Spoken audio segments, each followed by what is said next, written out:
Oke, ini produk dimsum ya salah satunya. Terus yang mau kita angkat di sini ingredients dia pakai semua bahan bakunya itu fresh. Di sini salah satu bahan baku kunci sih bawang putih, terus telur. Terus di sini juga ada beberapa cabai kering ya buat si chili oil. Nah biasanya penyusunan si lampu saya pakai dari belakang, terus posisi foto dari sini. Biasanya susunannya agak simetris sih dalam satu frame kotak. Biasanya saya bikin satu garis dari sudut kanan atas ke sudut kiri bawah. Jadi rata-rata susunannya saya bikin miring. Jadi kayak bentuk X.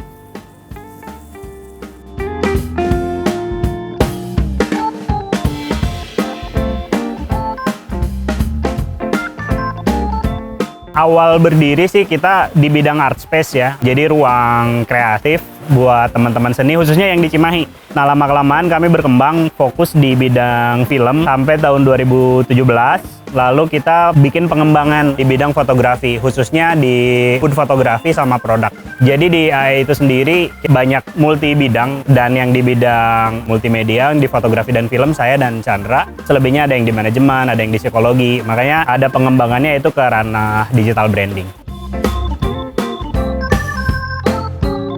Fotografi jadi medium yang paling ideal ya, yang paling asik dan minimum untuk eksplorasi lighting terutama. Kebetulan klien-klien yang kita bantu di awal itu UMKM. Jadi kita bantu gimana caranya produk UMKM atau produk-produk kaki lima tapi bisa difoto dan dapat looks-nya yang mungkin secara gambar dari hasil visualnya bisa kelihatan high-end. Secara budget juga kita bantu dengan cost yang kecil, jadi kita bisa bantu UMKM. Nah, ketika produk nyampe di tim fotografi itu biasanya saya sama Chandra mempelajari nih si produk knowledge-nya. Terus pangsa pasarnya ini siapa? Ketika kita dapat produk-produk yang memang dia pasarnya milenial, biasanya saya pakai backdrop, terus pakai properti-properti yang jadi representasi dari anak muda. Lalu ada yang menarik ketika dapat klien yang memang produk resto, dan di situ benar-benar ditantang gitu bagaimana kita milih bahan baku yang fresh, bikin mock up. Balik lagi sih bagaimana konsep si klien yang pengen di-delivernya kayak gimana. Secara basic itu ada 3 angle ya yang saya pakai. Pertama eye level, si kamera sejajar dengan si objek. Yang kedua saya pakai 45 atau sampai 75 derajat sudut kemiringannya dengan objek. Yang ketiga saya pakai top angle. Nah, ada beberapa hal yang mungkin fundamental ya di food fotografi, yaitu di posisi mana kita pakai key light-nya. Nah, biasanya yang saya pakai itu ada di belakang si produk, dan di depan cukup pakai reflektor aja. Jadi, biasanya untuk foto produk makanan, saya pakai satu lampu dan satu reflektor. Biasanya, kalau untuk foto-foto yang dari saya fotonya high angle, biasanya saya pakai penggaris. Gimana caranya jarak antar produk itu simetris. Nah, kayak di sini ya, bisa kelihatan jarak antara produk ini dan ini jaraknya sebisa mungkin tidak terlalu berbeda dengan jarak-jarak yang lain.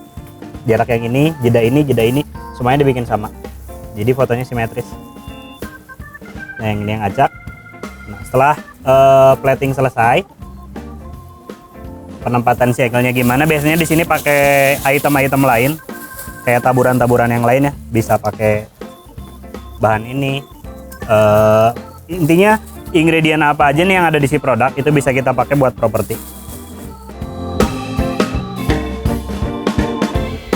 Rata-rata untuk makanan-makanan kayak steak, sei sapi atau berbahan baku yang fresh, kadang kita pakai mock up dan si makanannya itu di serving atau di plating dalam kondisi setengah mateng.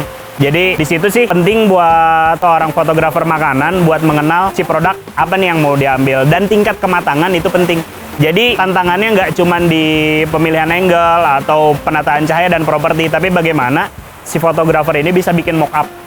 Nah, dan rata-rata biasanya saya masuk dulu ke dapur, bikin produknya, atau saya datang ke cafe atau resto itu, produk apa yang mau dimakan, saya lihat bentuknya, saya ngobrol dengan chefnya, bahan bakunya apa, dan nanti posisi sempurnanya si makanan ini seperti apa. Nah, itu saya dengan tim gimana caranya bisa bikin mock up yang warnanya bisa mirip. Dan rata-rata apa yang saya foto itu semuanya mentah. Kalau usaha kayaknya memang terlalu banyak tantangan ya. Antara kita main langsung eksekusi atau kita bikin planning. Dua-duanya tidak salah dan membuahkan hasil. Nggak peduli saat ini kita ditemukan dengan kondisi pandemi, dengan merosotnya omset ya rata-rata. Tapi terus aja fokus, terus jalanin, dan sebisa mungkin tanam kebaikan di mana-mana. Karena apa yang kita tanam itu yang akan kita tuai nantinya.